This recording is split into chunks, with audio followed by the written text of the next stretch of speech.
सदगुरु कबीर साहब की जय। सदगुरु कबीर साहब ने कहा कबीर नाम से एक पुस्तक संग्रहित किया गया है। उसमें सदगुरु कबीर साहब के भजनों के 101 पद है। उसी में एक पद आया है, गुरु बिना कौन बतावे बाट, भ्रांति पहाड़ नदिया बीच में अहंकार की लाट, काम क्रोध दोई पर्वत ठाढ़े, लोभ चोर संघात, मद मत्सर का मेघा बरसे, माया पवन बड़ा ठाठ, कहत कबीर सुनो भाई साधो, क्यों करना यह बात। सदगुरु कबीर साहब की ये पद है। सदगुरु कबीर साहब कहते हैं, गुरु बिना कौन बतावे बात। गुरु कौन होता है? गु नाम अंधकार, गु नाम प्रकाश। जो अंधकार से प्रकाश की ओर ले जाता है उसी का नाम गुरु है। अज्ञानता से ज्ञान की ओर ले जाना गुरु का काम है। तो साहब कह रहे हैं कि गुरु बिना कौन बतावे बाट। बाट कहते हैं रास्ता को। गुरु ही है कल्याण के मार्ग बताने वाला, रास्ता बताने वाला। क्योंकि संसार में रुकने की अनेक भ्रांति है, अनेक प्रकार से भ्रांति पहाड़ नदियाँ बीच में, दो पहाड़ों के बीच में नदियाँ बह रही है। वो कौन से है वो दो पहाड़? वह दो पहाड़ है अहंकार और कामना। नदी वासनाओं की और अहंकार की लाट, अर्थात आदमी के मन में सदैव अहंकार रहता है। सदैव यही अहंकार रहता है कि मैं तो सब कुछ जानता हूँ, मेरे को गुरु का शरण में जाने की क्या ज़रूरत है। इसी प्रकार से लोग जो है अनेक जगह अपने आप को चुपते चले जाते हैं। हर जगह गुरु की ज़रूरत होती है।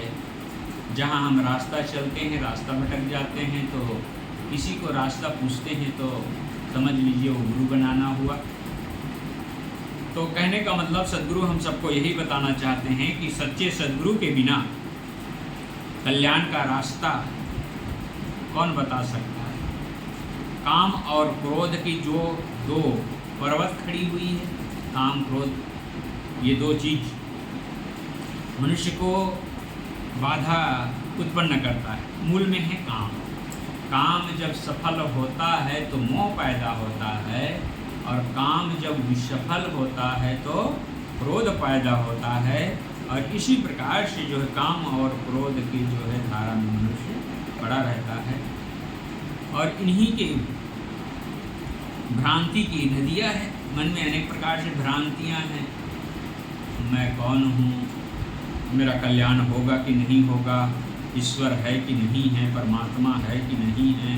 अनेक प्रकार से मनुष्य के मन में भ्रांतियाँ उत्पन्न होती है। और अहंकार का बहुत बड़ा बांध है। अहंकार आदमी को चलने नहीं देता है, अहंकार ही आदमी को गिरा देता है। तो इस प्रकार से साहब कहते काम क्रोध के दो जो पर्वत है, और लोभ चोर संघात। लोभ, आदमी लोभ करता है। इसका पदार्थों का लोभ करता है। ये चीज़ देखा तो सोचता है कि मेरा हो जाए। सुंदर मकान देखा तो सोचता है कि ऐसे मकान मेरा भी हो जाए।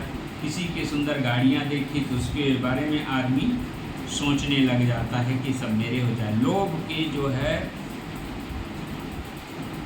विषय में फंस करके अनेक बात धोखा खाता रहता है। मद मत्सर का मेघा बरसे। सद्गुरु कहते हैं मेघ मतलब होता है बरसात, और अभिमान तथा ईर्ष्या के बादल अनावश्यक बारिश कर रही है। आदमी के मन में कितना ईर्ष्या होता है कि ये चीज़ हमें मिल जाए, ये चीज़ हमें मिल जाए।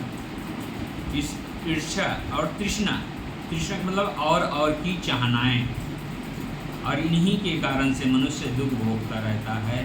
माया मोह की जो है पवन चल रही है, माया मोह, मोह मोह माया।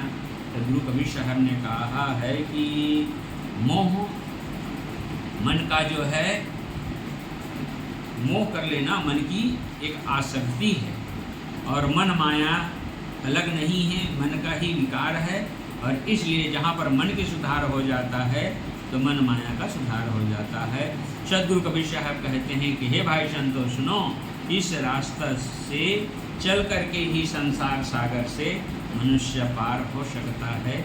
इस प्रकार से सद्गुरु हम सबको यहाँ यही बताना चाहते हैं, भक्ति ज्ञान वैराग तथा ध्यान अभ्यास द्वारा मनुष्य जो है अपना मानसिक विकारों को सर्वथा त्याग सकता है। जब तक मानसिक विकारों को त्याग नहीं करेगा तब तक उसके जीवन में सुख और शांति नहीं मिल सकती है, तथा परम शांति नहीं मिलती है। क्योंकि परम शांति के लिए अपने विकारों को हटाना पड़ेगा, अपने आप में पुनः शांत होना पड़ेगा। आदमी शांति शांति तो कहता है परंतु शांत नहीं होता है। जब स्वयं शांत होने का अभ्यास करेगा तो उसका जीवन जो है सुख और शांति से भरता जाएगा। इस प्रकार से इस पद में गुरु बिन कौन बतावे बाट, भ्रांति पहाड़ नदिया बीच में अहंकार की लाट, काम क्रोध दो पर्वत ठाढ़े लोभ, चोर संघात मद मत्सर के मेघा बरसे, माया पवन संघात। कहत कबीर सुनो भाई साधु, ज्यों क्यों तरना यह घाट। संसार सागर रूपी घाट से तरने के लिए गुरु की शरण चाहिए, और गुरु ही इस भव सागर से हम सबको पार कर सकता है। बोलिए सद्गुरुदेव की जय।